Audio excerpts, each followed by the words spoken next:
सबसे शक्तिशाली विभाग है, उसके आप माननीय राज्य मंत्री हैं। जनपद की जो उपलब्धियां हैं, जो विभिन्न कार्यक्रमों की प्रगति है और जो भविष्य में इस वित्तीय वर्ष में प्रस्तावित हमारे महत्वपूर्ण कार्य हैं, उसके बारे में सब हुआ है।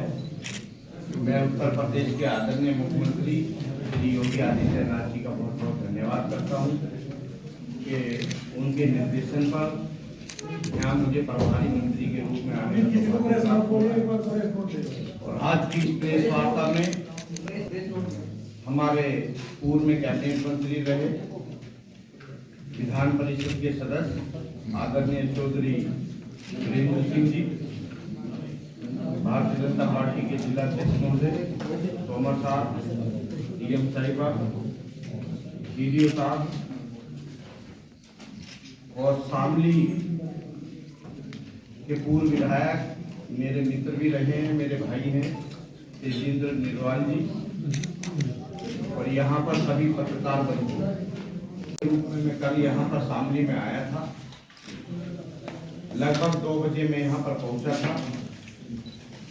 तो कल से लेकर आज तक हमने काफी विकास कार्यों की समीक्षा की है और निरीक्षण किया है, जिसमें हम थाना भवन, जलालाबाद और कई जगह निरीक्षण करने गए थे। उसी के अनुरूप आज आपको जो समय निर्धारित था 12:15 बजे का प्रेस वार्ता का, उसमें थोड़ा विलंब से पहुंचे, उसके लिए भी मैं क्षमा चाहता हूँ। मैं अपना वक्तव्य आपके सामने रखता हूँ। जनपद शामली की विशिष्ट उपलब्धियां हैं। फसल अवशेष प्रबंधन हेतु जनपद शामली प्रदेश में उत्कृष्ट कार्य करने वाले जनपदों में चयनित और माननीय मुख्यमंत्री जी द्वारा पुरस्कृत किया गया है। नेशनल MSME अवार्ड 2022 में मीडियम इंटरप्राइज वर्ग में जनपद की ODOP में इंडस्ट्री कैरियर व्हील्स कंपनी देश में प्रथम स्थान पर है। जनपद की होनहार छात्रा दिया नामदेव ने CBSE की परीक्षा 2022 में हाई स्कूल में राष्ट्रीय स्तर पर प्रथम स्थान प्राप्त किया है। विगत कई वर्षों से प्रति हेक्टेयर गन्ना एवं गेहूं की उत्पादकता में जनपद प्रदेश में प्रथम स्थान पर है। आयुष्मान भारत प्रधानमंत्री जन आरोग्य योजना के अंतर्गत आयुष्मान कार्ड बनाने में जनपद प्रदेश में प्रथम स्थान पर है। लाभार्थी के इलाज में और परिवार कवर अप में भी प्रथम स्थान प्राप्त है।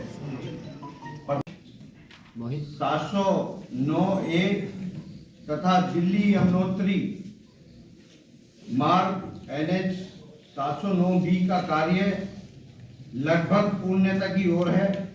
पानीपत खटीमा मार्ग NH 709 AD का कार्य प्रगति पर है।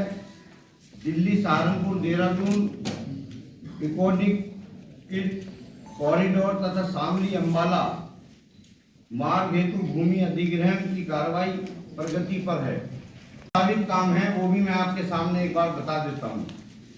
जो आने वाले समय में शामली जिले को एक उत्तम जिला बनाने की अग्रसर है।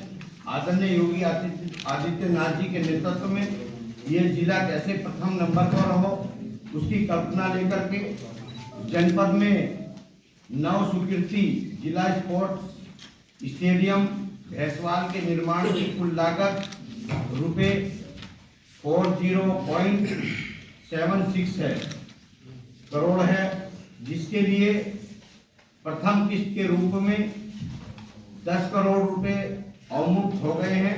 इसकी लागत कार्यदायी संस्था UPPCL 26 है। आपने मेरे संज्ञान में लाए हैं, आप लोग पत्रकारों के माध्यम से आया है। बड़े मैं आपको धन्यवाद देता हूं कि आपने मेरा ध्यान आकर्षित किया इस तरफ। इसको मैं डीएम साहिबा से और अपने विभाग के अधिकारियों से लेकर के इस पर विचार करूंगा और जो शासन में प्रस्ताव गया है उसको प्रयास करूंगा कि शामली जिले के लिए जो आपने रखा है, जिले में रखा है यहाँ के जनप्रतिनिधियों ने, उसे करने का प्रयास करूँ। इसी तरह का एक नाले में पानी नहीं आया, ऐसा कोई मेरे संज्ञान में नहीं आया। वो नाला नहीं है, नदी है। तो उसको हम एक बार उसका दौरा करेंगे और संबंधित अधिकारियों को वहां पर ले जाकर के पता करेंगे। यदि वो हमारे विभाग से है तो मैं प्रयास करूंगा कि जो पट्टी भूमि आप बता रहे हैं, बचत भूमि के वहां पर वो खराब पड़ी है, किसान की नहीं बोई जाती, तो हम प्रयास करेंगे उसके लिए। लेकिन इसके लिए पहले मैं एक बार इसका खुद जाकर के सर्वे कर लें हम लोग। इसके उसमें समस्याएं हैं, उसको हम जो बनाए हैं चार्ट आपको देने के लिए, वो उसमें है। काठा नाला सर ड्रेनेज खंड जो सहारनपुर है उसके अधीन है और गत वर्ष इन्होंने उसकी पूरी 32 किलोमीटर में सफाई करा दिया है। केवल मानसून में बारिश के दिनों में उसमें पानी रहता है, शेष गर्मी के दिनों में, जाड़े के दिनों में उसमें पानी नहीं रहता। उसमें ये वो आपके भी और हमारे सामने जाकर के मैंने देखी नहीं। जी जी जी, जब तक मैं उसे ना देख लूं तब तक मैं आपसे कोई कमिटमेंट नहीं कर सकता। देख लो आप चलना हमारे साथ, आपके साथ चलेंगे तो हमें आपके साथ रहना है और आपके सानिध्य में सब लोगों के काम करना है। साथ रहने के लिए आप पर कोई सूचना कोई किसी ये को नहीं दी चीजें जाती। मैं प्रेस वार्ता सरकार के माध्यम से मैं प्रभारी के नहीं, नाते इस प्रेस पेश वार्ता कर रहा नहीं कर रहा हूँ। हूँ। ये विषय इसमें नहीं आना चाहिए, ये आप और हम बैठ के बात कर लेंगे। ठीक है। जो चीजें अभी तक ठीक नहीं है। उत्तर प्रदेश के मुख्यमंत्री श्री योगी आदित्यनाथ जी के निर्देशन पर मुझे जिला शामली का प्रभारी बनाया गया। जिला शामली में हमने सारे विभागों की समीक्षा और पूरे जिले में 3 विधानसभा, थाना भवन, शामली और कैराना, तीनों का निरीक्षण किया।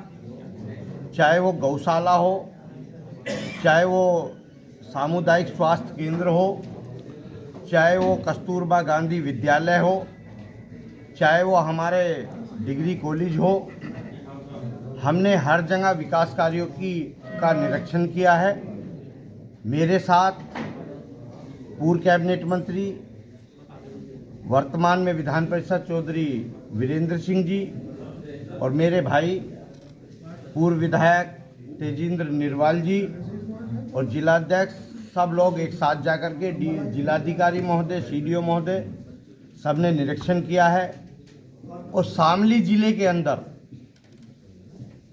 आज़ादी के बाद 2017 से लेकर और 2022 तक जो विकास कार्य आदरणीय मुख्यमंत्री श्री योगी आदित्यनाथ जी के नेतृत्व में यहाँ हुए हैं, वो अभूतपूर्व हैं। मैं उसके लिए उत्तर प्रदेश सरकार को और आदरणीय मुख्यमंत्री जी को और देश के प्रधानमंत्री आदरणीय मोदी जी को धन्यवाद देता हूँ।